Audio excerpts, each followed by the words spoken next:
મારું નામ પટેલ જયંતિલાલ ત્રિભુવનદાસ. હું છેલ્લા 6 મહિનાથી વધારે સમયથી યોગમાં આવું છું.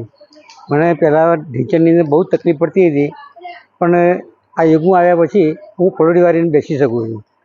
કે પહેલાં યોગની શરૂઆતમાં આવ્યો એક લાંબો પગ કરે અને મારે બધી એક્સરસાઇઝ કરવી પડતી હતી, પણ હવે કમ્પ્લીટ મારે પગ વળવા માંડ્યો છે. પછી બીપી મારું લગભગ 160 રહેતું હતું, અત્યારે 145ની આજુબાજુ એ રહેવા માંડ્યું છે. મારી ઉંમર 74 વર્ષ છે, છતાં પણ અત્યારે મને હવે કોઈ તકલીફ પડતી નથી. એટલે દરેકે યોગ કરવા જ જોઈએ, કારણ કે રાજ્ય સરકાર અને કેન્દ્ર સરકારે પણ આ યોગ માટે આપણને માનનીય નરેન્દ્ર મોદી સાહેબે ઘણું જ આપણને કામ આપેલું છે.